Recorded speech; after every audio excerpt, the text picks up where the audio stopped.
Boom! Saat totem naga biru benar-benar memasuki tanah, dunia menjadi sunyi. Naga jahat mengerikan yang disegel di bawah kota akhirnya ditekan, dan raungan naga yang mengerikan berhenti. Cahaya berapi-api di seluruh kota naga bawah tanah perlahan-lahan padam pada saat ini. Ketika Xiao Chen mendarat, dia merasakan seluruh tubuhnya benar-benar terkuras energinya. Vital Qi dan energi esensi sejatinya terkuras. Demi menenggelamkan totem naga biru ke tanah, dia telah mengerahkan dirinya sepenuhnya. Tanpa banyak berpikir, Xiao Chen duduk bersila di tempat dan mengeluarkan dua batu giok roh kelas medial. Kemudian, dia menutup matanya dan mengedarkan mantra ilahi guntur ungu.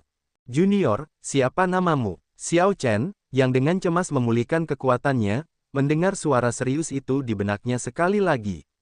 Itu adalah master asli dari api dewa palsu. Aku Xiao Chen, klan Xiao. Dari 8 klan besar garis keturunan Azure Dragon milikku, tampaknya tidak ada yang bermarga Xiao. Namun, itu tidak masalah. Xiao Chen, aku tidak punya banyak waktu.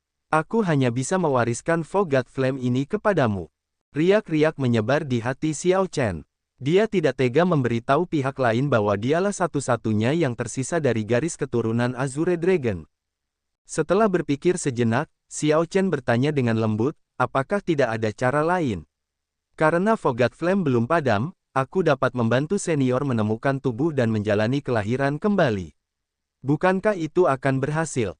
Sudah terlambat. Api ilahi milikku sudah terlalu lemah.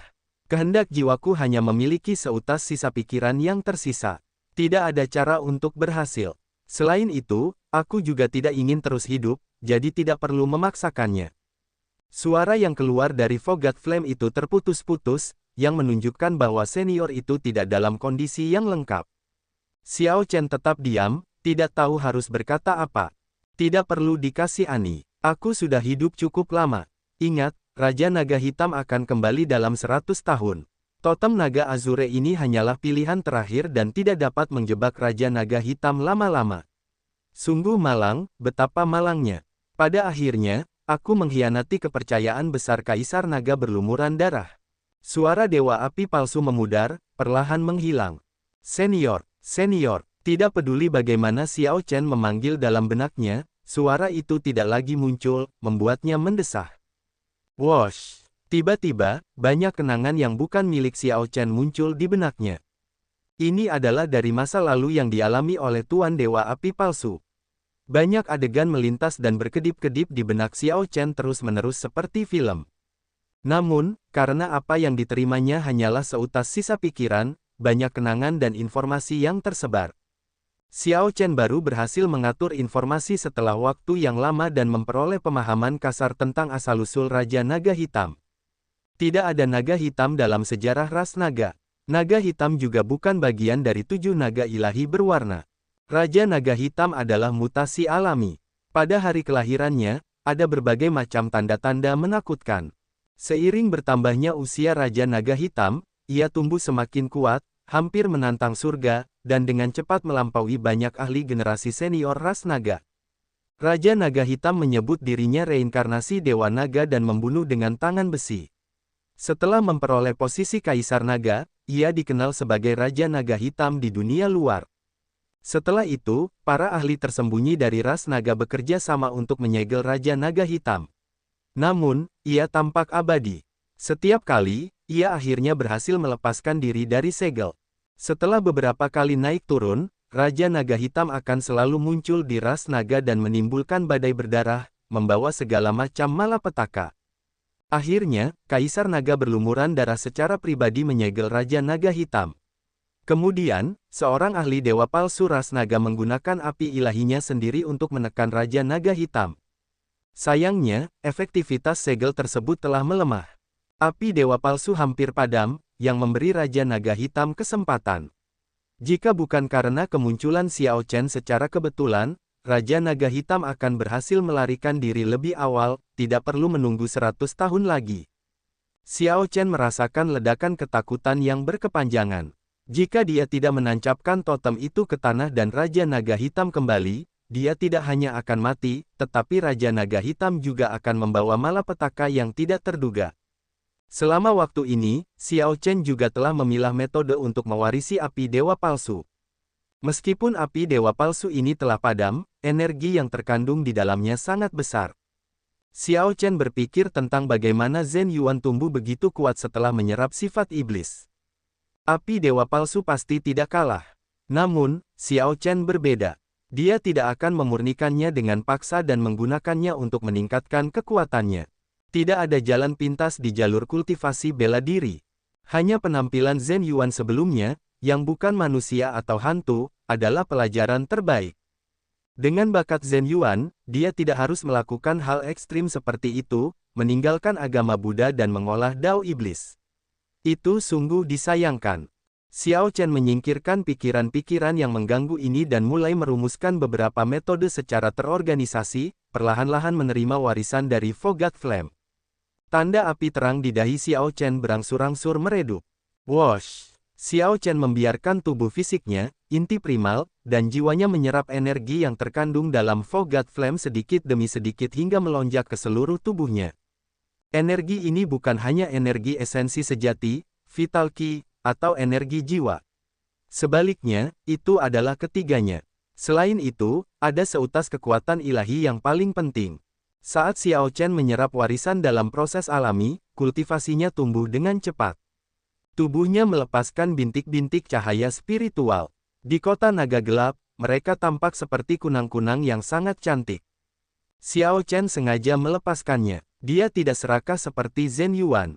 Jika dia menyerap semua energi Fogat Flame, dia tidak akan memiliki masalah untuk menerobos ke tahap langit berbintang. Namun, tidak perlu untuk itu. Jika fondasinya tidak kokoh, akan sangat mudah untuk jatuh ke dalam kondisi deviasi Qi Berserking. Oleh karena itu, semuanya harus tetap berada dalam kendalinya. 1 jam kemudian, kultivasi Xiao Chen berkembang dari tahap awal alam inti primal utama hingga ke tahap akhir alam inti primal utama sebelum berhenti. Dia hanya selangkah lagi dari penyempurnaan puncak. Itu belum semuanya. Ketika energi yang mewakili energi esensi sejati berakhir, energi yang mewakili energi jiwa terus berlanjut. Untaian energi jiwa murni menuju ke kedalaman lautan kesadarannya, tempat yang belum pernah dia kunjungi sebelumnya. Apakah itu menuju kolam jiwa? Xiao Chen tidak dapat menahan rasa ingin tahunya. Sebelumnya, dia telah mendengar dari Ye Zifeng bahwa dia telah membentuk kolam jiwa yang hanya dimiliki oleh Star Venerates. Namun, karena keterbatasan kekuatannya, dia tidak dapat menjelajahinya. Mungkin ini adalah kesempatan. Kesadaran Xiao Chen mengikuti untaian energi jiwa murni yang perlahan-lahan memasuki kedalaman lautan kesadarannya. Setelah beberapa saat, dia melihat cahaya di area terlarang yang gelap gulita ini. Itulah kolam jiwa. Sebelum Xiao Chen sempat melihatnya dengan saksama, masuknya energi jiwa murni ke dalam kolam jiwa membuatnya terpesona. Kolam jiwa itu sangat luas, bahkan tak terbatas. Kolam jiwa yang luas itu sangat kabur. Energi jiwa yang berasal dari api dewa palsu terbang menuju gumpalan cahaya cemerlang di tengah kolam jiwa. Gumpalan itu adalah apa yang disebut orang sebagai 3 jiwa spiritual dan 7 jiwa fisik. Apa yang disebut keinginan jiwa dibentuk dengan menggabungkan 3 jiwa spiritual dan 7 jiwa fisik dengan energi jiwa yang telah diolah. Setiap bentuk kehidupan di alam 1000 besar, bahkan iblis jahat dan binatang buas, memiliki 3 jiwa spiritual dan 7 jiwa fisik. Ketika dikultivasikan ke tingkat tertinggi, seseorang akan mengolah energi jiwa dan melunakkan 3 jiwa spiritual dan 7 jiwa fisik, mewujudkan keinginan jiwa. Saat untaian energi jiwa yang tak terhitung jumlahnya masuk, gumpalan kecemerlangan itu berubah semakin terang. Xiao Chen jelas merasakan 3 jiwa spiritual dan 7 jiwa fisiknya menguat dengan cepat. Kolam jiwa itu luas dan tak terbatas, sangat besar, tampak kabur. Kenyataannya, luasnya kolam jiwa berada di luar imajinasi seseorang. Itu adalah bagian tubuh yang paling misterius. Di timur kolam jiwa yang jauh, di tempat yang tidak dapat dirasakan Xiao Chen, ada batu nisan misterius. Saat batu nisan itu berdiri tegak, ia memancarkan aura kuno. Di atasnya ada 2 kata kaligrafi yang ditulis dengan guratan kuat, kubah langit. Tampaknya ada gundukan di belakang batu nisan kubah langit. Apa yang dikubur di sana tidak diketahui. Namun, Xiao Chen hanya memasuki tempat ini dengan menggunakan tipuan. Kesadarannya di sini agak lemah, dan semua yang dilihatnya kabur. Dia tidak bisa melihat batu nisan ini di ujung timur yang sangat jauh. Begitu Xiao Chen menyerap semua energi jiwa dari api dewa palsu, bola cahaya yang mewakili 3 jiwa spiritual dan 7 jiwa fisik di tengah kolam jiwa berputar terus-menerus dan melepaskan sinar cahaya bintang yang tak terhitung jumlahnya. Setelah beberapa saat, cahaya bintang memenuhi kolam jiwa. Kemudian, bola cahaya berhenti berputar dan membentuk segel naga berwarna biru yang memancarkan kekuatan naga yang mengerikan. Kesadaran Xiao Chen muncul, dan dia dengan ganas membuka matanya. Banyak bintang berkilauan di matanya. Seketika, semua yang ada dalam bidang penglihatannya, semua tanah dan debu yang mengambang, membeku di tempatnya. Pada saat ini, seolah-olah pikiran Xiao Chen menentukan hidup dan mati semua yang ada di dunia. Kehendak jiwa. Setelah menerima warisan jiwa api dewa palsu, Xiao Chen langsung mewujudkan kehendak jiwa. Boom! Dengan sebuah pikiran, segel naga di tengah kolam jiwa memancarkan cahaya yang menusuk. Semua yang ada di hadapan Xiao Chen berubah menjadi debu. Semua ini terjadi tanpa suara. Kekuatannya menakutkan dan menakjubkan. Saat Xiao Chen memasuki kultivasi tertutup, menerima warisan api dewa palsu, Huang Puqi muncul di atas tanah di tanah kuno api naga dalam keadaan menyedihkan. Dia menghitung murid-murid istana pedang salju yang berhasil melarikan diri dari kota. Dia segera menyelesaikan hitungannya, dan kulitnya menjadi sangat pucat. Dari 100 murid istana pedang salju, hanya sekitar 20 yang tersisa. Sisanya telah mati, sebagian besar dalam semburan api naga terakhir. Hanya 1/5 yang tersisa, dan mereka tidak memiliki api dewa palsu atau totem naga biru untuk ditunjukkan. Ini benar-benar kegagalan besar. Ketika Huang Puqi kembali ke istana pedang salju, dia bisa berharap untuk dihukum oleh tetua sekte. Huang Puqi telah membawa bahaya bagi tim, yang mengakibatkan banyak kematian dan cedera. Saudara Huang Pu, tepat pada saat ini, senior Ma yang lemah, penuh luka, memimpin Xiahou Feng, Leng Feng, dan yang lainnya. Senior Ma telah kehilangan lebih dari separuh timnya melawan banyak iblis api hitam. Setelah letusan api naga kedua, bahkan lebih banyak yang mati. Sekarang, hanya 10 orang yang tersisa. Hampir seluruh tim musnah. Tak lama kemudian, tim senior Liu tiba di tempat ini. Ekspresi anggotanya bahkan lebih serius. Tim senior Liu adalah yang terlemah, hanya segelintir yang berhasil melarikan diri dari kota naga. Senior Ma, Xiao Chen ini adalah seseorang dari tim Anda. Dari mana dia berasal? Ekspresi Huang Puqi tampak sangat cemberut. Saat dia melihat senior Ma, jelas ada sedikit ketidakpuasan. Saat ini, Huang Puqi sedang dalam suasana hati yang sangat buruk. Dia berharap bisa membunuh siapapun yang berhubungan dengan Xiao Chen. Dia dari Laut Kuburan. Namun, saya tidak yakin dari sekte mana dia berasal. Dia baru saja bergabung dengan tim belum lama ini, jadi saya tidak begitu tahu banyak tentangnya, senior Ma menjelaskan dengan tergesa-gesa ketika dia melihat ekspresi Huang Puqi. Masalah ini menyebabkan keributan yang terlalu besar. Begitu banyak orang dari Istana Pedang Salju peringkat 5 meninggal. Mereka pasti tidak akan membiarkan masalah ini begitu saja. Saat ini, jika ada hubungan dengan Xiao Chen, bahkan yang tidak disengaja, konsekuensinya tidak akan terbayangkan. Leng Feng berkata, masalah ini tidak dapat disalahkan pada kita. Jika kita menemukannya, baik senior Ma dan aku juga tidak akan membiarkannya pergi. Itu benar, aku sama sekali tidak akan membiarkan orang itu pergi. Kecuali dia tidak pernah kembali ke kota api naga, senior Liu berkata dengan dingin dengan ekspresi menyeramkan saat niat membunuh melintas di matanya. Huang Puqi berkata dengan penuh kebencian, sialan. Formasi transportasi kuno kota naga api diaktifkan setelah 100 tahun. 10 sekte besar markuisat naga melonjak semuanya mengirim orang. Istana Pedang Saljuku telah benar-benar mempermalukan dirinya sendiri. Aku akan memastikan orang itu menginginkan kematian setelah aku selesai dengannya. Ketika senior Ma dan senior Liu mendengar itu, hati mereka hancur. Markuisat Naga Melonjak adalah tanah yang dianugerahkan Markis Naga Melonjak di dinasti Yanwu Alam Besar Tengah.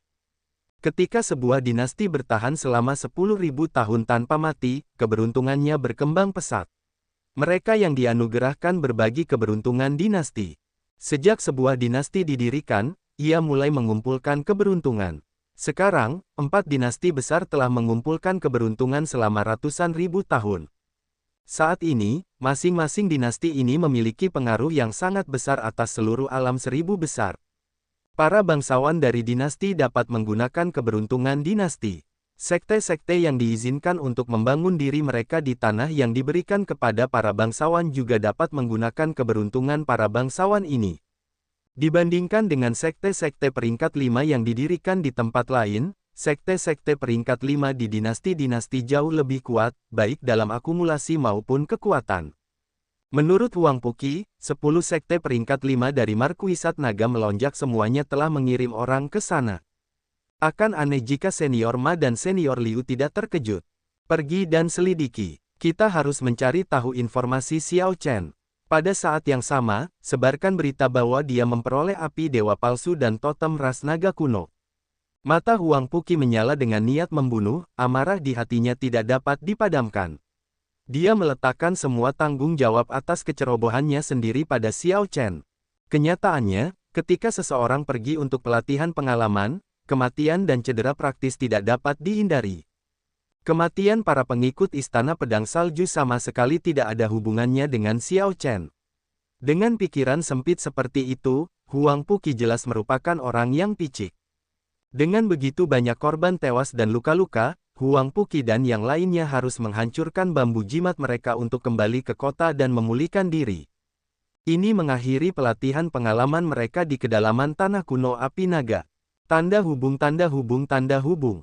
Di kota naga bawah tanah, Xiao Chen mengungkapkan ekspresi kegembiraan saat membentuk kehendak jiwa. Ini benar-benar kejutan yang menyenangkan.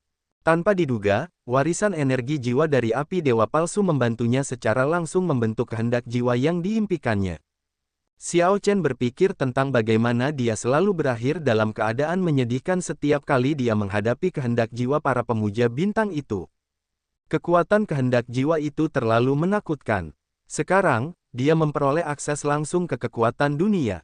Melawan para kultivator tanpa kehendak jiwa, dia akan memiliki keunggulan yang menentukan. Berkali-kali, meskipun Xiao Chen lebih unggul melawan Star Venerate, dia tidak berani untuk berhadapan langsung, terutama karena dia tidak memiliki kehendak jiwa. Vital Ki, energi esensi sejati, dan energi jiwa, warisan ketiga energi ini dari Vulgate Flame berakhir. Namun, tanda api yang sudah memudar di dahi Xiao Chen belum lenyap. Masih ada jejak samar. Warisan itu belum berakhir. Xiao Chen terkejut menemukan titik api emas di lautan kesadarannya. Wosh! Percikan itu menerangi seluruh lautan kesadaran, emas dan berkilauan, tampak luas dan tak terbatas. Kekuatan ilahi. Sebuah pikiran cepat muncul di benak Xiao Chen. Dia sangat akrab dengan cahaya ini. Dia telah melihatnya kembali ketika kultivator berbaju hitam itu menggunakan energi Vulgate Flame beberapa kali untuk mengirimkan kekuatan ilahi untuk menjatuhkan Huang Puqi, Senior Ma, dan Star Venerate lainnya ke udara. Titik api emas ini perlahan tumbuh, akhirnya berubah menjadi untaian api yang berputar-putar di lautan kesadarannya. Pada saat ini, tanda api di dahinya menghilang. Warisan api dewa palsu telah berakhir. Untaian terakhir dari kekuatan ilahi itu adalah harta paling berharga yang diberikan kepada Xiao Chen. Namun, dia tidak tahu berapa kali dia bisa menggunakannya. Tidak heran orang-orang itu ingin mendapatkan api dewa palsu, sampai-sampai bertarung sampai mati. Xiao Chen tidak bisa menahan diri untuk tidak mendesak ketika dia merasakan pertumbuhan kultivasinya, Vital Ki, dan keinginan jiwa yang baru terbentuk. Ini benar-benar seperti mimpi. Perasaan yang diberikan api dewa palsu kepadanya terlalu ajaib. Untaian terakhir dari kekuatan ilahi itu akan bermanfaat bagi Xiao Chen seumur hidup. Itu akan sangat membantu ketika dia mencoba menerobos ke alam dewa palsu dan memadatkan api ilahi. Selain itu, kenangan dari api dewa palsu mewakili harta karun pengalaman dan pengetahuan. Manfaatnya tidak jelas saat ini, tetapi itu akan sangat membantu Xiao Chen. Melihat sekeliling, Xiao Chen melihat bahwa kota naga telah berubah menjadi puing-puing. Kota naga itu tidak lagi tampak kuno dan megah seperti awalnya. Sekarang, kota itu tampak menyedihkan dan bobrok. Setelah kebakaran itu, semuanya terbakar habis. Ras naga biru, arsitekturnya yang indah, halaman-halaman yang pernah ada, semuanya lenyap dalam sejarah. Xiao Chen tidak tahu apakah dia akan memiliki kesempatan lain untuk melihat kota ras naga biru kuno. Emosinya saat ini sangat rumit. Xiao Chen adalah pewaris terakhir dari ras naga biru, seseorang yang bertekad untuk menghidupkan kembali garis keturunan naga biru. Ketika melihat kota naga kuno ini hancur menjadi puing-puing, dia merasa lebih sedih dan lebih sentimental daripada orang biasa. Dia menatap alun-alun ras naga. Setan api hitam yang dibentuk oleh mantra pemberian kehidupan telah kembali ke bentuk aslinya, dan sebagian besar patung telah retak dan hancur. Kristal api ini tidak memiliki energi spiritual, tidak dapat digunakan lagi. Hanya patung hitam pertama yang dibuat Xiao Chen yang tetap tidak rusak. Patung itu dibuat dengan nutrisi dari kristal api lainnya dan darah esensinya. Xiao Chen dengan hati-hati mengambil patung hitam itu dan meniup debu, lalu menyimpannya. Ini adalah, Xiao Chen melihat sekeliling dan melihat sesuatu yang familiar di bawah beberapa batu yang hancur. Setelah dengan lembut menyingkirkan puing-puing itu, dia melihatnya dengan jelas. Itu adalah sisik naga hitam yang dia berikan kepada Zhen Yuan sebelumnya. Xiao Chen ingat bahwa kekuatan ilahi telah menjatuhkan Zhen Yuan, dan sifat iblisnya memantul padanya. Dalam kondisi deviasi Qi Berserking, Zhen Yuan telah melarikan diri entah kemana, tidak dapat memedulikan apapun kecuali dirinya sendiri. Zhen Yuan mungkin sedang berkultivasi secara tertutup di suatu tempat di tanah kuno api naga. Kekuatannya mungkin sangat mengerikan saat ini, tetapi dia tidak dalam situasi yang baik. Sifat iblis Raja Naga Hitam sedang memakan Zhen Yuan. Kesadarannya mungkin akan dilahap kapan saja, yang akan membuatnya menjadi boneka Raja Naga Hitam, seperti kultivator berbaju hitam. Raja Naga Hitam. Ketika Xiao Chen memikirkan Raja Naga Hitam, ekspresinya berubah sangat serius. Raja Naga Hitam dalam ingatan dari api dewa palsu itu menakutkan. Raja Naga Hitam akan muncul kembali dalam 100 tahun. Ketika dia mempertimbangkan harus menghadapi lawan yang begitu mengerikan, sulit untuk merasa senang. Xiao Chen mengumpulkan pikirannya dan melihat-lihat reruntuhan kota naga. Di matanya, selain dari perubahan waktu, dia juga melihat kota harta karun. Kenangan dari warisan api dewa palsu memberitahu Xiao Chen tentang banyak rahasia tentang kota ini. Kalau dia menjelajah sedikit, pasti dia akan mendapat hasil panen yang besar. Menurut ingatan dari api dewa palsu, seharusnya ada perpustakaan tersembunyi di bagian utara kota. Tempat itu dulunya adalah paviliun teknik bela diri dari klan terbesar di kota naga ini. Itu penuh dengan teknik kultivasi ras naga dan teknik bela diri, di antaranya adalah beberapa teknik kultivasi puncak. Selain kelas primogenitor, teknik kultivasi lain dari alam besar pusat diklasifikasikan menjadi 3 kelas, kelas surga, kelas bumi, dan kelas fana. Setiap kelas dibagi lagi menjadi 4 subkelas, rendah, menengah, unggul, dan puncak. Lebih jauh ke bawah akan ada teknik kultivasi yang biasa-biasa saja. Ada berbagai cara untuk mengklasifikasikannya dan tidak ada cara untuk mengkategorikan semuanya dengan benar. Bagi para kultivator biasa, bisa mendapatkan teknik bela diri kelas fana ortodoks sudah dianggap sangat beruntung, sesuatu yang sangat sulit didapat. Teknik pedang 1000 tentara yang diperoleh Xiao Chen adalah teknik bela diri kelas fana puncak yang terkenal di alam besar pusat. Di alam besar pusat, teknik kultivasi dan teknik bela diri diklasifikasikan secara ketat. Banyak teknik bela diri dan teknik kultivasi dari sekte-sekte di berbagai kelompok bahkan tidak dianggap kelas fana di alam besar pusat. Ketika teknik kultivasi atau teknik bela diri mencapai kelas bumi, itu umumnya disebut sebagai teknik ilahi. Ini karena kekuatan teknik bela diri tersebut yang luar biasa besar. Mereka sangat sulit untuk dikultivasikan dan juga sangat langka dan berharga. Misalnya, teknik pedang yang dipraktikkan Huang Puqi adalah teknik pedang kelas bumi rendah, yang juga dikenal sebagai teknik ilahi. Xiao Chen telah melihat kekuatannya sendiri sebelumnya. Bagian utara kota naga juga hancur. Xiao Chen mencari-cari berdasarkan ingatan dari warisan. Tanpa menghabiskan terlalu banyak waktu, dia menemukan perpustakaan tersembunyi itu. Perpustakaan itu telah runtuh sejak lama. Pembatasannya tidak ada lagi. Banyak teknik kultivasi dan teknik bela diri juga telah terbakar. Hanya ada sedikit teknik bela diri yang lengkap. Xiao Chen melihat satu buku. Buku itu tidak lengkap, yang menurutnya sangat disayangkan, dan itu terlihat di wajahnya. Banyak teknik bela diri di sini adalah teknik bela diri kelas mortal unggul. Beberapa bahkan disebut teknik ilahi. Beberapa di antaranya bahkan menggoda Xiao Chen. Dia benar-benar menyingkirkan setiap buku, terlepas dari kelengkapannya. Di masa mendatang, ketika dia punya waktu, dia akan mencoba mengembalikan semuanya. Ini semua adalah teknik kultivasi dan teknik bela diri yang cocok untuk fisik ras naga. Jika Xiao Chen ingin menghidupkan kembali garis keturunan naga Azure, ia akan membutuhkan seperangkat teknik bela diri sistematis lengkap mulai dari rendah hingga tinggi. Mantra ilahi bulu es. Tiba-tiba, Xiao Chen menemukan teknik kultivasi kelas bumi medial yang lengkap. Matanya menyala secara otomatis. Ia belum menggunakan teknik kultivasi untuk mengolah keinginan esnya. Sekarang, dengan bantuan mantra ilahi guntur ungu, keinginan guntur Xiao Chen perlahan-lahan tumbuh lebih kuat. Ini menciptakan perbedaan yang melebar antara kedua keinginan itu. Oleh karena itu, Xiao Chen telah menggunakan naga petir darah es, salah satu gerakan pembunuhnya, lebih jarang karena kekuatannya mulai tertinggal. Seharusnya tidak ada masalah dengan mengolah teknik kultivasi yang dikaitkan dengan es, mengambil dao guntur es yang belum pernah diambil siapapun sebelumnya, gumam Xiao Chen pada dirinya sendiri, sebuah gagasan samar muncul di dalam hatinya. Para kultivator yang mengolah atribut guntur biasanya melengkapinya dengan teknik kultivasi yang dikaitkan dengan angin atau awan, dengan mengambil dao angin guntur. Akan tetapi, tidak ada seorang pun yang pernah mengambil dao guntur es sebelumnya karena menggabungkan kedua atribut itu terlalu sulit. Kebanyakan orang tidak dapat melakukannya. Bakat Xiao Chen dalam kedua atribut itu cukup bagus.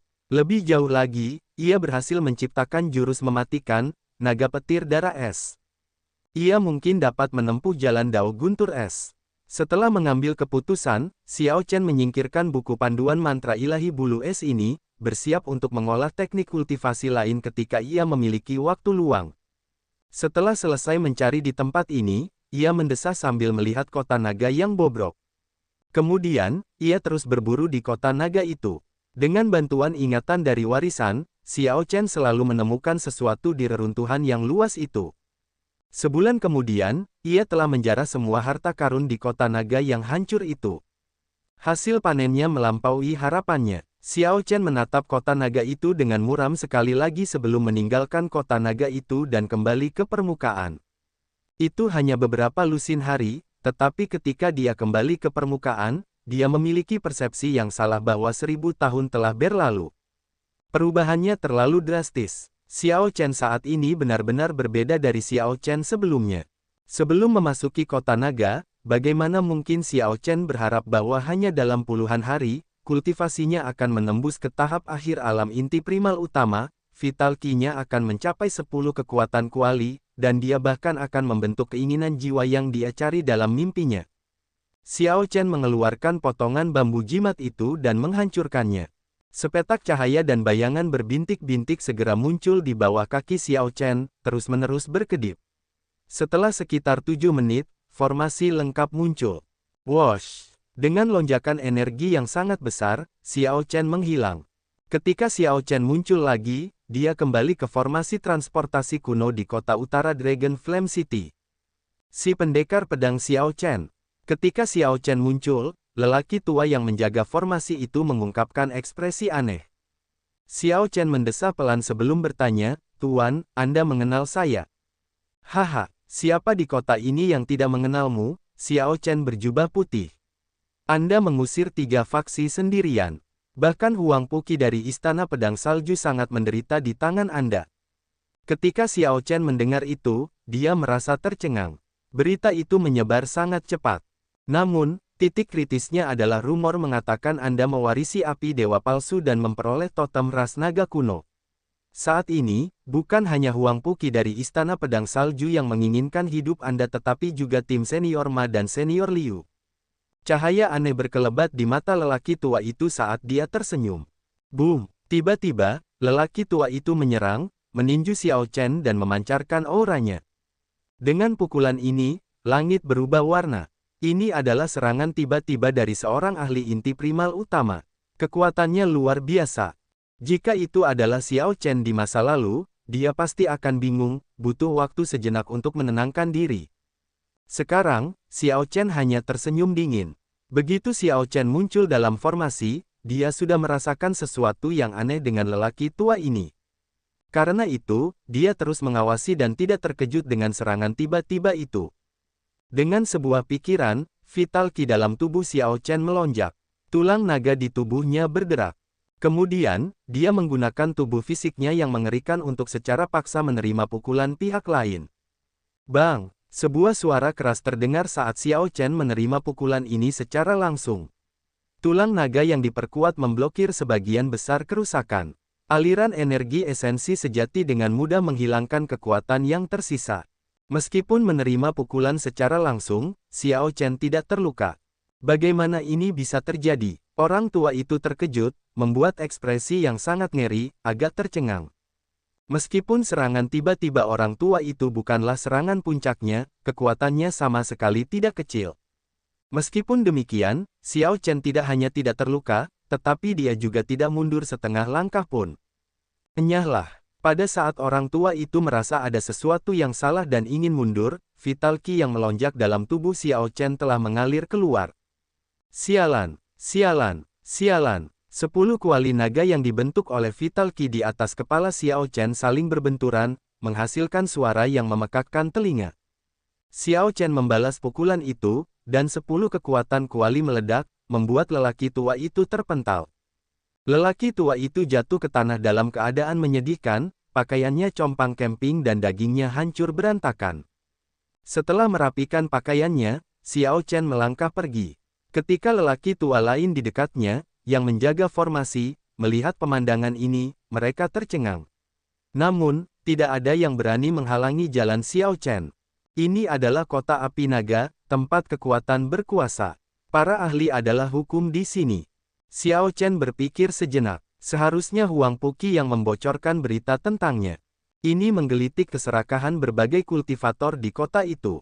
Bahkan lelaki tua yang menjaga dan menjaga formasi itu tergoda untuk bertindak. Tuan Muda Xiao, cepat tinggalkan kota api naga. Ini adalah tempat di mana tidak ada yang benar atau salah. Anda tidak boleh berlama-lama, seorang lelaki tua yang baik hati di dekatnya menasihati Xiao Chen. Pergi. Mengapa aku harus pergi? Beritahu semua orang bahwa selama setengah tahun ke depan, aku, Xiao Chen, akan tinggal di kota utara dan tidak pergi kemanapun. Xiao Chen tersenyum tenang dan melanjutkan perjalanannya. Situasi saat ini sesuai dengan niat Xiao Chen. Kota api naga dipenuhi dengan bakat dan ahli yang tersembunyi. Sekarang setelah Xiao Chen mengirim orang tua ini terbang dengan pukulan, banyak orang akan mengevaluasi kembali kekuatan mereka terlebih dahulu sebelum menyerangnya. Mereka yang berani mencari masalah bagi Xiao Chen akan menjadi orang-orang yang berani dan terampil, orang-orang dengan bakat sejati. Kekuatan Xiao Chen telah meningkat terlalu cepat, dan dia belum punya waktu untuk menstabilkannya. Memiliki aliran ahli yang tak ada habisnya untuk berlatih akan menjadi ideal. Ini adalah sesuatu yang diinginkan dan diinginkan Xiao Chen, jadi mengapa dia harus pergi? Jika Xiao Chen meninggal di kota api naga ini, dia hanya bisa menyalahkan dirinya sendiri karena kurang keterampilan. Tidak ada yang bisa dikatakan tentang itu. Karena Xiao Chen lahir di tanah terlantar, titik awalnya jauh lebih rendah daripada banyak orang di alam seribu besar. Tanpa hati yang berani bertarung dan berjudi, dia tidak akan memiliki kesempatan untuk bangkit. Hanya dalam waktu setengah hari, berita tentang kembalinya Xiao Chen menyebar ke seluruh kota utara Dragon Flame City. Banyak orang langsung menggosok tangan mereka dengan gembira, bersemangat untuk pergi. Tidak pernah ada aturan atau etika di Dragon Flame City. Namun, berita tentang Xiao Chen yang mengirim seorang kultivator Major Primal Core terbang dengan satu pukulan menyertai berita tentang kembalinya dia. Hal ini segera menyiramkan air dingin ke banyak orang. Xiao Chen dengan santai duduk di halaman yang disewanya di kota utara. Kemudian, ia mulai mengolah mantra ilahi bulu es. Mantra ilahi bulu es ini adalah teknik kultivasi tingkat bumi medial, teknik kultivasi yang langka dan berharga yang akan sulit diperoleh oleh pewaris sejati sekte peringkat 5. Teknik ini memiliki total 6 lapisan. Konon, seseorang dengan tingkat kemampuan pemahaman yang mencengangkan dapat menggabungkan 6 lapisan menjadi satu dan memahami lapisan ketujuh yang tersembunyi dari mantra ilahi bulu es. Di dalam ruang kultivasi halaman, Xiao Chen mengeluarkan batu giok roh tingkat medial dan meletakkannya di simpul-simpul formasi pengumpulan roh. Setelah mengisi simpul-simpul itu, ia duduk bersila di atas sajadah di tengah formasi. Kemudian, mengikuti metode sirkulasi untuk mantra ilahi bulu es, ia perlahan-lahan mengedarkan energinya. Ia memejamkan mata dan menyatukan kedua tangannya di sekitar posisi dantiannya. Kadang-kadang, dia menyilangkannya, kadang-kadang, dia meletakkan satu tangan di atas tangan lainnya. Saat mantra ilahi bulu es perlahan beredar, energi spiritual yang dikumpulkan oleh formasi itu mengalir deras ke tubuh Xiao Chen, mengalir tanpa henti melalui meridiannya. Awalnya, hanya ada pusaran air ungu dari mantra ilahi guntur ungu di pusat dantian Xiao Chen. Namun, setelah mantra ilahi bulu es menyelesaikan siklus kecil, untaian energi spiritual murni yang tak terhitung jumlahnya, tampak seperti bulu putih bersih, jatuh seperti badai salju yang lebat. Bulu-bulu putih itu kemudian membentuk pusaran air putih di sekitar pusaran air ungu. Mulai hari ini, Xiao Chen secara resmi mengolah teknik kultivasi atribut es, berjalan di Standar Dao. Kehendak es yang awalnya tersebar di tubuhnya mengalir dalam metode sirkulasi untuk mantra ilahi bulu es, menyatu perlahan. Xiao Chen, yang belum pernah berlatih teknik kultivasi atribut es sebelumnya, berkembang sangat cepat dalam mantra ilahi bulu es ini. Fiuh, Xiao Chen membuka matanya dan mengeluarkan seteguk udara keruh. Ketika dia melihat sekeliling, dia melihat bahwa ruang kultivasi telah membeku. Salju tipis perlahan turun. Ketika salju mendarat di jubah putih Xiao Chen, itu memberinya perasaan puitis tertentu seperti pohon yang berdiri dengan gagah di tengah musim dingin. Beberapa helai putih muncul di antara rambutnya yang berserakan, tanda keberhasilan mengolah lapisan pertama. Aku berhasil mengolah lapisan pertama dalam waktu setengah hari. Ini pasti karena keinginan es memungkinkanku mengolahnya secepat ini. Xiao Chen sangat puas dengan kecepatan kultivasinya. Namun, dia juga sangat tenang tentang hal itu. Alasan utama dia bisa berkultivasi begitu cepat adalah fondasinya yang bagus. Yang lebih penting, dia baru saja memulai, ini baru lapisan pertama mantra ilahi bulu es. Perjalanan 1000 mil dimulai dengan satu langkah. Wosh, wosh, wosh. Aura yang kuat datang dari luar halaman, bergegas mendekat. Xiao Chen mengangkat alisnya dan memperlihatkan senyuman. Akhirnya seseorang datang. Mari kita lihat siapa orangnya. Tidak perlu menebak. Orang-orang ini pasti datang untuk apa yang disebut totem ras naga kuno dan api dewa palsu. Xiao Chen sama sekali tidak berusaha menyembunyikan lokasinya. Selama seseorang berusaha, siapapun dapat menemukannya. Yang terpenting adalah bahwa Xiao Chen sengaja membocorkan lokasinya sejak awal. Sosoknya melintas saat dia terbang keluar dari ruang kultivasi dan mendarat di atap halamannya. Xiao Chen mendongak sedikit dan melihat Huang Puqi memimpin murid-murid Istana Pedang Salju, Senior Ma, dan Senior Liu tepat di luar halamannya. Ini adalah sekelompok teman lama. Kemudian, orang-orang ini menyerbu masuk dengan niat membunuh yang melonjak. Bang! Huang Puqi menendang keras dan menghancurkan pintu halaman. Kemudian, seluruh kelompok itu bergegas masuk tanpa rasa takut. Ketika kelompok ini mendongak, mereka melihat Xiao Chen berpakaian putih di atap, tersenyum kepada mereka dengan pedang di tangannya. Xiao Chen sekarang memiliki beberapa rambut putih di kepalanya. Saat dia berdiri di atap, dia seperti pohon tunggal yang berdiri di tengah salju dan angin musim dingin, tampak luar biasa. Huang Puqi merasa sedikit terkejut. Dia tersenyum. Xiao Chen, sepertinya kamu mengantisipasi bahwa aku, Huang Puqi, akan datang untukmu. Kamu hanya seorang murid sekte peringkat 4 dan tidak ada gunanya berbicara. Di kota api naga, sekte tidak penting, begitu pula latar belakangmu. Kekuatan berkuasa, pemenangnya benar, dan yang kalah salah. Kalahkan pedang di tanganku, dan kamu bisa mendapatkan semua yang kamu inginkan, aku akan memberikan semuanya kepadamu. Dua cakram dao muncul di belakang Xiao Chen saat semangat juangnya berkobar dalam dirinya. Auranya mencapai puncaknya dalam sekejap. Huang Puqi merasa terkekang. Dia tidak menyangka Xiao Chen akan bersikap begitu terus terang. Kakak senior, tidak perlu bersikap sopan padanya. Kita serang saja bersama-sama. Dia mengalami pertemuan yang sangat kebetulan dan akan sulit untuk lolos dari kematian. Mengapa harus bersusah payah? Seorang murid Istana Pedang Salju berbisik ke telinga Huang Puqi setelah melangkah maju. Benar, kakak Huang Po, dia hanyalah murid sekte peringkat 4. Bagaimana dia bisa menyamai Anda dalam hal kebangsawanan? Senior Ma, yang berada di samping, berkata dengan serius sambil menatap Xiao Chen dengan tatapan sinis. Kemarahan membuncah di hati Huang Puqi. Dengan geram, ia bertanya, mungkinkah kau pikir aku, Huang Puqi, tidak sebanding dengannya?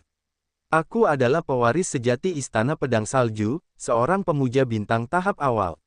Apakah aku butuh bantuanmu untuk menghadapi satu murid sekte peringkat 4?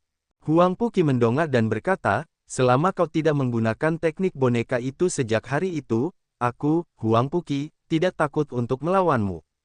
Sebagai murid sekte peringkat 5, Huang Puqi secara alami memiliki kebanggaan di hatinya. Sejak awal, ia tidak pernah menganggap Xiao Chen sebagai lawannya. Saat itu, setelah Huang Puqi dipaksa pergi, ia merenungkannya, berpikir bahwa Xiao Chen hanya menggunakan keterampilan yang tidak lazim. Huang Puqi telah memendam amarah di dalam hatinya sejak saat itu. Sekarang, ia ingin melawan Xiao Chen sendirian. Usulan ini sesuai dengan niat Xiao Chen. Xiao Chen berkata dengan lembut, jangan khawatir. Keterampilan dari hari itu memiliki persyaratan yang sangat ketat dan membuang banyak energi. Aku pasti tidak akan menggunakannya saat bertarung denganmu. Kalau begitu, kau bisa mati. Huang Puqi memancarkan niat membunuh saat ia melesat maju, menyerbu. Wosh! Salju mulai turun dari langit, dan ki dingin yang tak terbatas menyebar.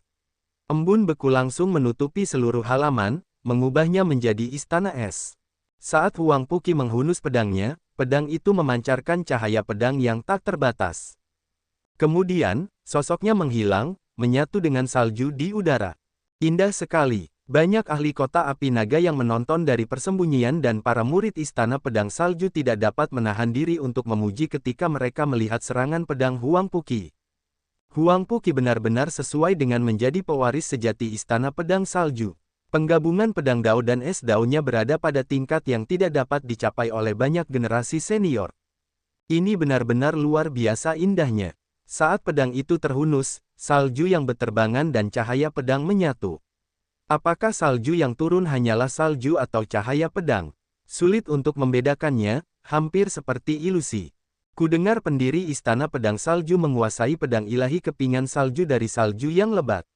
Kemudian, dia menciptakan Istana Pedang Salju tingkat 5. Teknik kultivasi dan teknik bela diri tingkat tinggi Istana Pedang Salju semuanya berasal dari pedang ilahi kepingan salju. Huang Puqi ini memang telah menemukan jejak makna sebenarnya, sungguh mengagumkan. Di atas atap, Xiao Chen segera menyadari manfaat dari gerakan ini saat dia melihat salju yang memenuhi udara. Harus dikatakan bahwa serangan pedang Huang Puqi memang membuka mata. Itu bukan hanya kultivasi murni. Huang Puqi juga sangat ahli dalam Ais Dao dan Sword Dao, seseorang yang layak dipelajari. Saat salju berterbangan, salju itu memiliki keindahan seperti mimpi. Salju itu seperti batu giok yang hancur, sebening kristal, namun seperti lautan luas, naik dan turun dengan arus tersembunyi. Inilah kekuatan Huang Puqi yang sebenarnya. Itulah juga alasan mengapa ia sangat menghargai dirinya sendiri dan memandang rendah Xiao Chen. Bagaimana cara menghentikan gerakan ini? Haruskah aku mencari tubuh asli Huang Puqi di antara salju yang memenuhi udara, membedakan cahaya pedang dari salju? Jika aku melakukan itu, maka aku akan jatuh ke dalam tipu daya Huang Puqi, kalah setelah satu gerakan. Salju musim semi tiba di udara, bunga-bunga bermekaran di mana-mana. Dari semua pohon di taman, yang mana yang merupakan pohon plum asli. Salju ada di mana-mana, cahaya pedang ada di mana-mana. Dengan satu pandangan yang salah, tempat itu menjadi penuh dengan bahaya. Namun, mengapa aku harus melihat? Bunga-bunga akan layu, salju akan mencair, tidak ada yang abadi di dunia ini. Namun, aku telah menyelesaikan hal-hal duniawi, melangkah keluar darinya. Benar atau salah tergantung pada pikiranku. Jika aku menginginkannya menjadi kenyataan, bunga-bunga akan mekar, tidak akan pernah layu selamanya. Jika aku ingin itu salah, salju akan berterbangan, tidak akan pernah mencair selamanya. Angin dan salju memenuhi taman saat pikiran Xiao Chen mengembara. Dalam sebuah pikiran, dia memahami banyak hal dari gerakan Huang Puqi. Secara tak kasat mata, teknik pedang pelanggaran pantangan Mahamaya Resolving Demundane semakin membaik. Xiao Chen juga memperoleh kepercayaan diri untuk mematahkan gerakan ini. Energi Xiao Chen beredar dengan cara yang sama seperti teknik pedang pelanggaran pantangan Mahamaya. Namun, dia tidak menghunus pedangnya, hanya menggunakan arti sebenarnya dari Resolving Demundane. Xiao Chen mengulurkan jarinya, dan pusaran air putih di dantiannya mulai berputar liar. Semua energi esensi sejati yang dikaitkan dengan es di tubuh Xiao Chen mengalir keluar. Kemudian, dia dengan lembut mengetuk salju yang berterbangan. Tiba-tiba, angin dan salju yang memenuhi taman membeku di tempatnya. Semua kepingan salju mulai bermekaran di udara. 1 kelopak, 2 kelopak, 3 kelopak, hingga terbentuklah bunga berkelopak 7. Salju yang memenuhi udara membeku dan berubah menjadi bunga dalam sekejap. Halaman, salju, rumah, dan pendekar pedang berpakaian putih membentuk pemandangan yang puitis. Huang Puqi, yang telah menyatu dengan salju, dipaksa keluar dari pemandangan yang diciptakannya. Ketika Huang Puqi mendongak dan menatap mata Xiao Chen, dia melihat Xiao Chen berdiri sendirian di atap, tersenyum sambil memegang bunga di antara jari-jarinya. Hal ini mengejutkan Huang Puqi, mendorongnya untuk mundur dengan tergesa-gesa. Huang Puqi tidak punya pilihan selain mundur. Dengan satu jari, Xiao Chen telah menghancurkan keadaan sempurna dan fenomena misterius yang diciptakan Huang Puqi, mengubahnya menjadi fenomena misteriusnya sendiri. Kemudian, dia memaksa Huang Puqi keluar. Ini mencengangkan dan mengejutkan. Tidak ada yang menyangka Xiao Chen akan menghancurkan gerakan ini dengan cara seperti itu. Xiao Chen tepat sasaran, dengan terampil merebut kendali gerakan, sangat tepat sasaran. Dia menyelesaikan gerakan ofensif Huang Puqi dari fondasinya, langsung menempatkannya pada posisi bertahan. Situasinya terbalik, pertahanan dan serangan bertukar posisi. Sial, ini sangat luar biasa. Bagaimana dia melakukannya? Seberapa kuat kondisi mentalnya sehingga dia bisa menghancurkan gerakan seperti itu? Mengapa rasanya Xiao Chen ini berada pada level yang sama sekali berbeda dari Huang Puqi dalam hal kondisi mental? Dia jauh lebih kuat. Dia akan sulit dihadapi. Semua penonton adalah ahli. Siapapun dapat mengatakan bahwa gerakan jari Xiao Chen yang tampaknya sederhana sebenarnya mengandung banyak trik. Seseorang membutuhkan kondisi mental yang sangat terfokus dan pemahaman yang sangat cerdik tentang martial Dao. Di atas atap, Xiao Chen tersenyum tipis saat dia melihat Huang Puqi yang mundur. Dia dengan lembut melemparkan kepingan salju yang dipegangnya dengan 2 jari ke depan. Angin dan salju memenuhi udara, melolong ke arah Huang Puqi. Saat Xiao Chen mendorong kedua jarinya ke depan, terdengar suara gemuruh guntur, bersamaan dengan lolongan angin dan salju. Boom! Guntur yang memekakkan telinga ini menghantam jiwa dan bergema di lautan kesadaran. Suara itu bertahan dan bergema tanpa henti. Awan guntur menyebar di langit, dan lengkungan cahaya listrik yang tak terhitung jumlahnya menyala. Begitu kekuatan angin dan salju padam, Xiao Chen menciptakan fenomena misterius terkuatnya. Sambil mengangkat pedangnya, dia melompat dan menekan ke arah Huang Puqi, yang mundur dengan liar. Bunuh! Xiao Chen menghunus pedang tiran, dan seberkas cahaya pedang menembus angin dan salju di udara. Petir dan guntur membuatnya tampak seperti dewa perang. Momentum berada di tangan Xiao Chen sejak awal. Sekarang, ia memiliki keunggulan yang menekan atas Huang Puqi, yang sedang mundur. Sialan, dengan satu langkah yang salah, seluruh situasi menjadi buruk. Huang Puqi tidak dapat menahan perasaan getir. Situasinya sangat tidak menguntungkan baginya sekarang. Hanya dengan sedikit kecerobohan, seseorang mungkin langsung dikalahkan. Pedang, Huang Puqi lebih fokus daripada sebelumnya. Dao es-nya hancur, jadi ia hanya bisa mengandalkan pedang di tangannya untuk membalikkan keadaan. Dengan raungan yang ganas, seluruh energi esensi sejatinya melonjak. Pedang di tangannya berdengung tanpa henti. Huang Puqi mewujudkan aura yang sangat tajam yang terus-menerus terkompresi. Pada saat Xiao Chen menyerbu, Huang Puqi sudah setajam jarum. Jarumnya tipis dan tajam, namun, jarum itu juga mudah patah. Huang Puqi mendorong dirinya sendiri ke jalan buntu, dia akan jatuh atau menang. Bagaimanapun, dia sudah terpojok. Dia mungkin juga bertaruh, membuat langkah berisiko dan mengambil posisi ekstrim. Tidak seorang pun menduga situasi menjadi begitu berbahaya hanya setelah 2 gerakan. Situasi dengan risiko kematian yang sangat tinggi ini benar-benar mengejutkan. Bahkan dengan kondisi mental Xiao Chen, dia terkejut. Ketegasan Huang Puqi benar-benar mencengangkan. Menyelesaikan yang biasa-biasa saja. Meskipun melihat Huang Puqi berusaha keras, Xiao Chen tetap tidak merasa takut. Dia mengikuti arus dan melakukan gerakan mematikan terkuatnya. Sebuah swastika muncul di dahi Xiao Chen.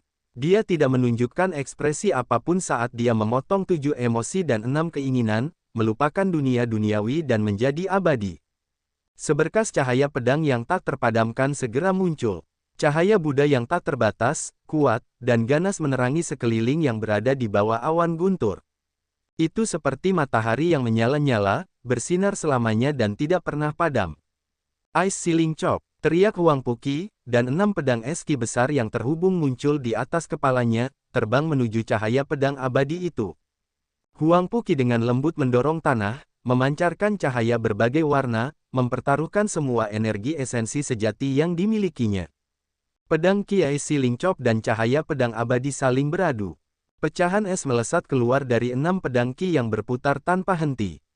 Saat mereka berhamburan, mereka membentuk badai es yang berisik. Ki dingin menjadi seperti pisau, menggigit saat melonjak keluar. Retak, retak, area dalam jarak 5 km semuanya membeku. Halaman berubah menjadi istana es dan kemudian hancur tanpa suara, memenuhi tanah dengan pecahan es. Para kultivator yang menunggu dalam persembunyian dipaksa keluar, takut terkena pecahan es yang kuat. Xiao Chen tidak menghindar, dia hanya menggunakan tubuh fisiknya untuk secara paksa memblokir pecahan es. Ki dingin memasuki tubuhnya dan segera menyerang organ dalamnya. Namun, sekarang setelah semuanya mencapai titik ini, bagaimana mungkin Xiao Chen mundur? Cahaya pedang abadi di tangannya tidak berhenti turun. Keduanya sudah mengerahkan segenap kemampuan mereka. Sekarang, hanya masalah siapa yang bertahan sampai akhir. Akankah Xiao Chen memotong setengah ki pedang es yang terhubung ke intinya, mematahkan gerakan pedang seperti jarum itu? Atau apakah ketajaman Huang Puqi yang seperti jarum dan gerakan pedang es yang meresap akan menghancurkan tubuh fisik Xiao Chen terlebih dahulu? Cahaya pedang mungkin abadi dan tidak dapat dipadamkan, tetapi itu tidak berarti bahwa tubuh fisik itu abadi. Semua orang menahan napas dan fokus, menunggu hasil yang mencekam hati. Krak, semua orang mendengar sesuatu retak dalam badai es itu. Pada saat berikutnya, es dan salju pecah. Huang Puqi jatuh seperti layang-layang yang putus. Kakak senior, adegan ini mengejutkan para pengikut istana pedang salju. Mereka dengan cepat melayang ke udara dan menangkap Huang Puqi. Kau kalah. Es, salju, guntur, dan cahaya pedang menghilang ketika Xiao Chen menyarungkan pedangnya. Kemudian, dia perlahan turun di tengah kepingan salju yang beterbangan. Wajah Xiao Chen sedikit memucat, dan darah mengalir keluar dari sudut bibirnya. Jelas, pertukaran sebelumnya sangat melelahkan secara mental, dan dia telah mengalami cedera yang signifikan. Huang Puqi sangat pucat sehingga dia tampak kehabisan darah. Luka pedang yang menakutkan muncul di dadanya, hampir membelahnya. Terima kasih banyak karena telah menunjukkan belas kasihan, kata Huang Puqi dengan gigi terkatup, wajahnya yang cemberut tidak menunjukkan rasa terima kasih sama sekali. Dalam serangan pedang terakhir, Xiao Chen bisa saja membunuh Huang Puqi. Pada akhirnya, dia menahan diri dan tidak memotong Huang Puqi menjadi 2. Xiao Chen berkata dengan acuh tak acuh, tidak perlu berterima kasih padaku. Kamu menyelamatkan hidupmu sendiri. Kamu tidak menggunakan kehendak jiwamu atau mengaktifkan garis keturunan Great Desolate Eonmu. Kalau tidak, aku tidak akan bisa menahan diri. Huang Puqi tersenyum dan berkata, aku berasal dari latar belakang yang lebih baik, dan kultivasiku lebih tinggi. Jika aku menggunakan kehendak jiwaku, di mana aku bisa meletakkan wajahku? Kekalahan adalah kekalahan. Ayo pergi. Kali ini, tanpa perlu Xiao Chen mengatakan apapun, Huang Puqi membawa para murid istana pedang salju pergi. Dia tidak akan muncul di hadapan Xiao Chen lagi. Huang Puqi yakin akan kekalahannya dan tidak memiliki wajah untuk tetap berada di sini. Tepat pada saat ini, Senior Ma dan Senior Liu saling bertukar pandang di halaman dan mengangguk ringan satu sama lain. Saat Xiao Chen dan Huang Puqi berbicara, Senior Ma dan Senior Liu tiba-tiba menyerang. Banyak bintang bersinar di mata senior Liu dan senior Ma. Kehendak jiwa keduanya menggerakkan kekuatan dunia yang kuat yang meraung saat menekan Xiao Chen. Kehendak jiwa keduanya bergabung menjadi satu di udara. Seketika, langit berubah warna, angin bertiup, awan bergejolak. Kekuatan yang tak tertandingi menekan Xiao Chen. Semua orang di kejauhan menarik napas dalam-dalam, terkejut dengan pemandangan ini. Meskipun tidak ada aturan di kota api naga, para kultivator di kota itu memiliki harga diri. Jarang ada orang yang melancarkan serangan diam-diam tanpa malu, apalagi setelah pihak lain baru saja mengakhiri pertempuran besar. Lebih jauh lagi, mereka adalah dua star Venerate yang bekerja sama untuk menggunakan kehendak jiwa untuk menekan seorang Major Primal Core Venerate. Xiao Chen, kau pengkhianat. Orang tua ini akan menunjukkan kepadamu konsekuensi dari pengkhianatan. Senior Ma menunjukkan ekspresi menyeramkan saat dia berbicara dengan gigi terkatuk. Dia telah menunggu saat ini untuk waktu yang lama. Di mata senior Ma, Xiao Chen sudah mati. Saat itu, Xiao Chen sudah merasa sangat sulit untuk melawan kehendak jiwa senior Ma.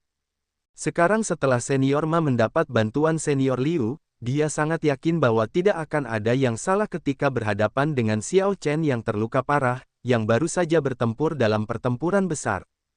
Sudah berakhir. Kali ini, Xiao Chen benar-benar tamat. Banyak orang menganggap kedua lelaki tua ini tidak tahu malu. Pada saat yang sama, mereka merasa kasihan pada Xiao Chen. Dalam keadaan seperti itu, kematian adalah hasil yang paling mungkin. Siapapun akan kesulitan bertahan hidup dari ini. Bahkan jika seseorang tidak mati, mereka akan lumpuh. Ekspresi Xiao Chen sedikit berubah saat dia mendengus dingin. Cahaya bintang bersinar di matanya. Di kolam jiwanya, segel naga berwarna biru berkedip-kedip dengan cahaya. Sebuah keinginan jiwa yang mengandung kekuatan naga kuno melonjak keluar dari dahi Xiao Chen, berbenturan dengan keinginan jiwa gabungan keduanya. Bas! Keinginan jiwa berbenturan tak terlihat di udara. Keinginan jiwa kedua lelaki tua itu hancur dengan satu sentuhan. Sebelum kedua lelaki tua itu bisa menunjukkan ekspresi ngeri, keinginan jiwa Xiao Chen dengan kejam menekan mereka, menyebabkan mereka masing-masing memuntahkan seteguk darah dan berlutut di tanah, tidak bisa bergerak. Debu beterbangan di udara, tetapi mereka tetap di tempat. Keinginan jiwa Xiao Chen membekukan ruang di sekitarnya. Tuan Muda Xiao, ampuni kami. Senior Ma dan senior Liu berlutut di tanah, ketakutan konyol. Mereka memohon untuk hidup mereka dengan sangat susah payah. Sebelum Huang Puqi pergi terlalu jauh, dia menoleh ke belakang dan melihat pemandangan ini. Ketakutan, dia merasakan wajahnya menjadi hangat.